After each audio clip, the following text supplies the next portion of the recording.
Hello friends, daily जी के power में आपका स्वागत है। और जैसे कि हम एसएससी के पुराने पेपर अपलोड कर रहे हैं, तो उसी की सीरीज़ को कंटिन्यू रखते हुए आज हम 11 फरवरी शिफ्ट 2 में पूछे हुए एसएससी जीडी के प्रश्न पर जीके के टोटल 25 क्वेश्चन है, उन पर हम डिस्कस करेंगे। तो चलिए इनको शुरू करते हैं। ये 4 फरवरी 2019 का पेपर है जो एसएससी जीडी में पूछा गया था सेकंड शिफ्ट में। तो पहला प्रश्न आप लोग बताइए। ये पूछा था कि स्पर्श के कारण पौधों में दिशात्मक विकास की गति को क्या कहते हैं। पहला ऑप्शन है स्पर्श रूपांतरण, दूसरा ऑप्शन है गुरुत्वानुवर्तन, तीसरा है प्रकाशानुवर्तन और चौथा है रासायनिक अनुवर्तन। रासायनिक अनुवर्तन नहीं, यह नाम से स्पष्ट है कि स्पर्श के कारण क्या बोलते हैं, तो इसका पहले ही है स्पर्श रूपांतरण। ठीक है। अगला प्रश्न इसमें आया था, दूसरा प्रश्न कि महानदी और गोदावरी नदी के डेल्टा को, महानदी और गोदावरी नदी का जो डेल्टा है उसमें कौन सी मिट्टी समृद्ध मात्रा में पाई जाती है। जलोढ़ मिट्टी पाई जाती है इसमें। ठीक है। अच्छा, अगला प्रश्न पूछा था, तीसरा प्रश्न कि कौन से रक्त समूह वाले व्यक्ति को एक सार्वभौमिक रक्तदाता माना जाता है। दाता ओ नेगेटिव को रक्तदाता मानते हैं। और रक्तग्राही पूछ ले तो एबी को रक्तग्राही, एबी पॉजिटिव। अच्छा, अगला प्रश्न है योजना आयोग की स्थापना कब की गई थी। 1 जनवरी 2015 को। 1 जनवरी 2015 को नहीं, योजना आयोग ने नीति आयोग की बोलते हैं। नीति आयोग की थी 1 जनवरी 2015 को। मैं पूछ रहा हूँ योजना आयोग की कब की। योजना आयोग 1950 को। 1950 में इसकी स्थापना हुई थी योजना आयोग की। और योजना आयोग को ख़त्म करके 1 जनवरी 2015 को नीति आयोग बनाया गया। ठीक है। अच्छा, स्थानीय सरकार की त्रिस्तरीय प्रणाली में किसको शामिल नहीं किया गया है। ऑप्शन है आपके पंचायत समिति, ग्राम समिति, ग्राम पंचायत या जिला परिषद। ग्राम समिति इसमें शामिल नहीं है। 3 आती है तो केंद्र सरकार, राज्य सरकार और तीसरी स्व सरकार। स्थायी सरकार। हाँ, स्थायी स्व सरकार। ठीक है। ये जो है ना त्रिस्तरीय पंचायत राज व्यवस्था, इसमें 3 स्तरीय प्रणाली है, जिसमें पहले नंबर पर आती है ग्राम स्तर, फिर प्रखंड स्तर और फिर जिला स्तर। ठीक है। छठा प्रश्न ये पूछा गया था कि अमेरिका ने कब लोकतांत्रिक संविधान को अपनाया था। है ना, 1932, 1787, 1877 या 2000। 1787 में अमेरिका ने लोकतांत्रिक संविधान को अपना लिया था। और विश्व का पहला संविधान भी अमेरिका का ही है। जी बिल्कुल। सातवां प्रश्न यह था कि नेपोलियन किस युद्ध में पराजित हुआ था। लिग्नी का युद्ध, जेना का युद्ध, वाटरलू का युद्ध या आर्कोल का युद्ध। वाटरलू के युद्ध में नेपोलियन की हार हुई थी। और यह वाटरलू का जो युद्ध है ना, ये कब हुआ था।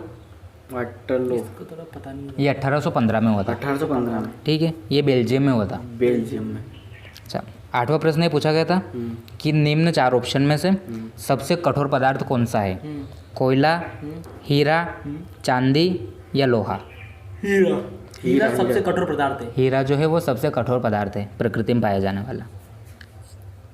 अच्छा, 9वां प्रश्न ये पूछा गया था भारत में स्टैच्यू ऑफ यूनिटी किस व्यक्ति की सबसे ऊंची प्रतिमा है। तो सरदार वल्लभ भाई पटेल। इसमें ऑप्शन की जरूरत ही नहीं है। जिन्हें लौह पुरुष भी कहा जाता है। लौह पुरुष भी बोलते हैं, iron man of India, Sardar Vallabh भाई पटेल। ये जो है नर्मदा नदी के किनारे। नर्मदा नदी के किनारे है, ये गुजरात में। 182 मीटर ऊंची। 182 मीटर की है। और अच्छा, ये जो वल्लभ भाई पटेल है, इनको सरदार की उपाधि किसने दी थी। वारदोली सत्याग्रह की महिलाओं। हाँ, वारदोली की महिलाओं ने दी थी। 10वां प्रश्न ये पूछा गया था कि बेगम हजरत महल भारत के निम्न में से किस विद्रोह से संबंधित है। 1857। जी बिल्कुल, 1857 का विद्रोह है, ये सिपाही विद्रोह, इससे संबंधित है।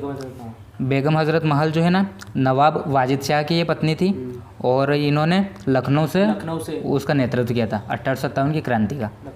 ठीक है।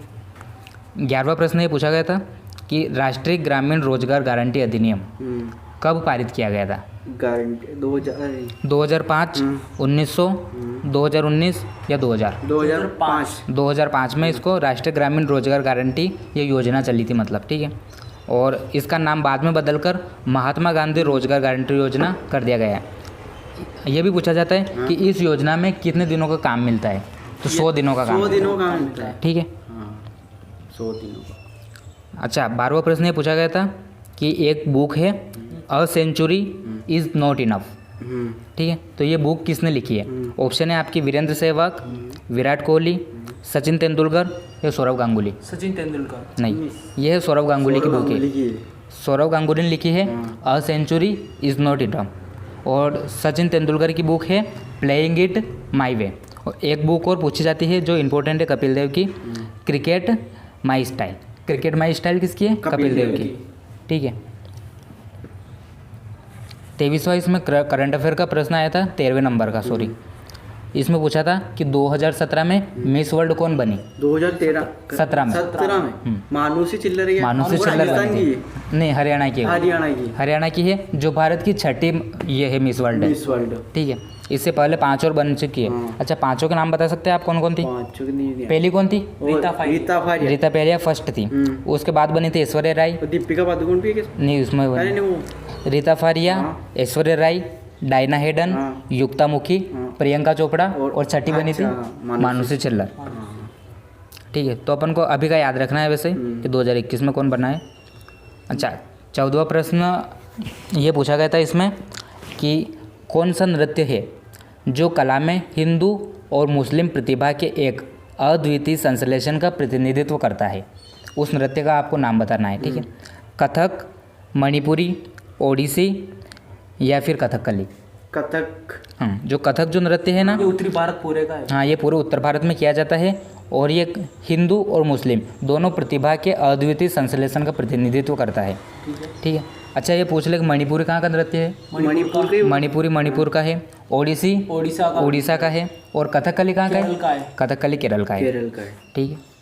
15वां प्रश्न ये पूछा गया था कि सबसे छोटा जीवित पक्षी कौन है? वो हमिंग बर्ड सबसे छोटा पक्षी है। और ये सब पक्षी मतलब जो इसकी चोंच होती है इसके शरीर से भी लंबी होती है। इसकी चोंच शरीर से भी लंबी होती है। हाँ, सही है, ठीक है। ये सिर्फ 7.5 से 13 सेंटीमीटर का ही होता है ये, और ये ज़्यादातर है ना वहाँ पर पाया जाता है आपके अमेरिका तरफ। अमेरिका में पाया जाता है ये आमतौर पर। 16वां प्रश्न इसमें पूछा गया था उड़ीसा की सबसे बड़ी खारे पानी की झील कौन सी है? चिल्का झील जो है, इसमें ऑप्शन की ज़रूरत ही नहीं। ये चिल्का झील जो है ये उड़ीसा की सबसे बड़ी खारे पानी की झील है। ये उड़ीसा की ही नहीं, ये भारत की भी है। भारत की भी सबसे बड़ी कौन है खारे पानी की? चिल्का। और अगर मीठे पानी की पूछ ले भारत की तो वुलर झील, जो जम्मू कश्मीर में है। भारत में एक और है सांभर झील, जो वो भी सबसे ज़्यादा खारे पानी की झील है। 17वां प्रश्न इसमें आया था कि भारत में 500 रुपये और 1000 रुपये के नोटों को किस वर्ष अमान्य घोषित कर दिया गया था? 2014 नहीं, सॉरी नोटबंदी हुई था ना, वह डिमोनेटाइजेशन कब हुआ था? वो 2017 में हुई थी क्या? वो 2016 में हुई थी। नवंबर में कुछ ऐसा 8 नवंबर 2016 को मोदी जी आए थे 8 बजे और बोला कि मित्रों 500,000 नोट बंद हो चुके हैं, बस कल से अमान्य रहेंगे। अच्छा 18वां प्रश्न ये पूछा गया था इसमें कि MiG-21 नाम सुना होगा आपने, ये फाइटर जेट है ना, अभिनंदन ने चलाया था और वो वाला। तो इसको उड़ाने वाली पहली भारतीय महिला कौन है? अवनी चतुर्वेदी है जिन्होंने MiG-21 को उड़ाया था पहली बार, ठीक है। अच्छा आप बता सकते हैं अवनी चतुर्वेदी है कहाँ की? हरियाणा की नहीं, ये अपने राज्य की है, MP की है, मध्य प्रदेश की है ना, मध्य प्रदेश की रीवा जिले की है ये अवनी चतुर्वेदी। सब हरियाणा के रहेंगे क्या? अपने MP का भी कुछ करो तुम। अरे MP वाले पीछे थोड़ी है क्या? वाले पीछे थोड़ी, किसी काम थोड़ी है, गांजे में लग रहे हैं। यार वो उनका काम है, पढ़ने का काम। 19वां प्रश्न वही से पूछा गया था वैसे कि 4 ऑप्शन बता रहा हूँ मैं, इनमें से बहुकोशिकीय जीव कौन नहीं है? पहला ऑप्शन था अमीबा, बिल्ली, मनुष्य, एक घोड़ा। अमीबा, बिल्ली। प्रश्न सुना आपने सही से? बहुकोशिकीय जीव कौन नहीं है? अमीबा, बिल्ली, मनुष्य और घोड़ा। अमीबा एक कोशिकीय है। अमीबा एक कोशिकीय, बाकी सारे बहुकोशिकीय। चप्पल जैसा आकार इसका अमीबा का? नहीं वो पैरामीशियम का है, चप्पल का। तो अमीबा तो ऐसे रहता है गोल ऐसा कुछ, पैरामीशियम भी ये है एक कोशिकीय है, ठीक। 20वां प्रश्न ये पूछा गया था कि तराइन के युद्ध में जो सेकंड युद्ध था तराइन का 1992 में हुआ था। नहीं 1100, हाँ 1192 में हुआ था, सॉरी। इसमें पृथ्वीराज चौहान को किसने हराया था? मोहम्मद गोरी ने। 1192 मोहम्मद गोरी ने हराया था पृथ्वीराज चौहान को। 1192। 1192 में। और तराइन का पहला युद्ध कब हुआ था? 91 में हुआ था। जिसमें कौन जीता था? पृथ्वीराज चौहान। पहले में पृथ्वीराज चौहान जीता था और दूसरे में मोहम्मद गौरी जीता था। ठीक है। अगला प्रश्न है आपका 21वां प्रश्न। किस राज्य में सबसे बड़ी तट रेखा है? गुजरात की। गुजरात। ऑप्शन की जरूरत ही नहीं है। ठीक है। अच्छा, इस तट रेखा की आप लंबाई बता सकते हैं? इसकी है नहीं, लगभग 1600 किलोमीटर। 1600 किलोमीटर है। 1600 किलोमीटर। और अगर ये पूछ लें कि भारत की कुल तट रेखा की लंबाई कितनी है? कुल है 15,200 क्या नहीं, क्षेत्रफल? तट रेखा की 75 16.6। 75 7516 किलोमीटर पूरे भारत की तट रेखा की लंबाई है। ठीक है। ये कुल है, मतलब टोटल। और अगर मुख्य भूमि से पूछे तो इसमें आएगा 5422। अच्छा, मुख्य भूमि से पूछा। ठीक है। अच्छा, अगला प्रश्न 22वां पूछा गया था कि प्रथम विश्व युद्ध में अपने प्राण न्यौछावर करने वाले भारतीय सैनिकों की याद में बनाए गए अखिल भारतीय युद्ध स्मारक को आज किस नाम से जाना जाता है? अच्छा, ऑप्शन है ना? चार मीनार, लाल किला, जामा मस्जिद या India Gate? India Gate. India Gate जो दिल्ली में है ना, इसको बनाया था जो प्रथम विश्व युद्ध में जो भारतीय शहीद हुए थे ना, उनकी याद में इसको बनाया था। और गेटवे ऑफ इंडिया मुंबई में। गेटवे ऑफ इंडिया मुंबई में है और इंडिया गेट दिल्ली में है। ठीक है। 23वां प्रश्न है कि कौन सी हिंदी फिल्म भारत के स्वतंत्र होने के बाद पहले ओलंपिक स्वर्ण जीतने वाली भारतीय हॉकी टीम पर आधारित है? चक दे इंडिया। जब ऑप्शन क्या है? इसमें ऑप्शन है लगान, MS धोनी, गोल्ड या चक दे इंडिया। चक दे इंडिया। गोल्ड है ये। गोल्ड है ये। अच्छा, गोल्ड। ये गोल्ड पिक्चर है ना, वो अक्षय कुमार की आई थी वो। अच्छा। ये फिल्म है भारतीय हॉकी की। अच्छा, हॉकी टीम की है ये। अच्छा, 24वां प्रश्न इसमें था, एक और बुक आई थी कि straight from the heart. Straight from the heart, ये बुक किसने लिखी है? इसके ऑप्शन है सचिन तेंदुलकर, कपिल देव, MS धोनी या सौरव गांगुली। MS धोनी। नहीं, सौरव गांगुली होंगे। इसमें भी कपिल देव ही है। इसमें कपिल देव है। स्ट्रेट फ्रॉम द हार्ट, ये भी कपिल देव की ही है। माई लाइफ स्टाइल भी इनकी, और क्रिकेट माई लाइफ स्टाइल। हाँ, क्रिकेट माई लाइफ ये भी इन्हीं की है, कपिल देव की। और स्ट्रेट फ्रॉम द हार्ट ये भी कपिल देव की ही है। ठीक है। कितने प्रश्न? ये 24 प्रश्न हो गए। और लास्ट प्रश्न इसमें ये पूछा गया था जीके का कि किस देश ने सदी के बाद से सार्वभौमिक मताधिकार दिया है? ठीक है। श्रीलंका, भारत, पाकिस्तान या न्यूजीलैंड? श्रीलंका। न्यूजीलैंड दुनिया का पहला ऐसा देश है जिसने महिलाओं को वोट देने का अधिकार दिया और सार्वभौमिक मताधिकार प्रदान किया। ठीक है। और न्यूजीलैंड ने 1893 में ये स्वीकृति दे दी थी उनको। 1893। ठीक है, कि महिला वोट दे सकती है। ठीक है। तो ये SSC GD के 25 GK क्वेश्चन पूरे कंप्लीट हो गए हैं। और वीडियो कैसा लगा आपको कमेंट करके ज़रूर बताइएगा। और किस पेपर पर आपको डिस्कशन चाहिए हमें कमेंट में बताइए, हम उस पर वीडियो ज़रूर बनाएंगे। तो मिलते हैं नई वीडियो में, तब तक के लिए जय हिंद।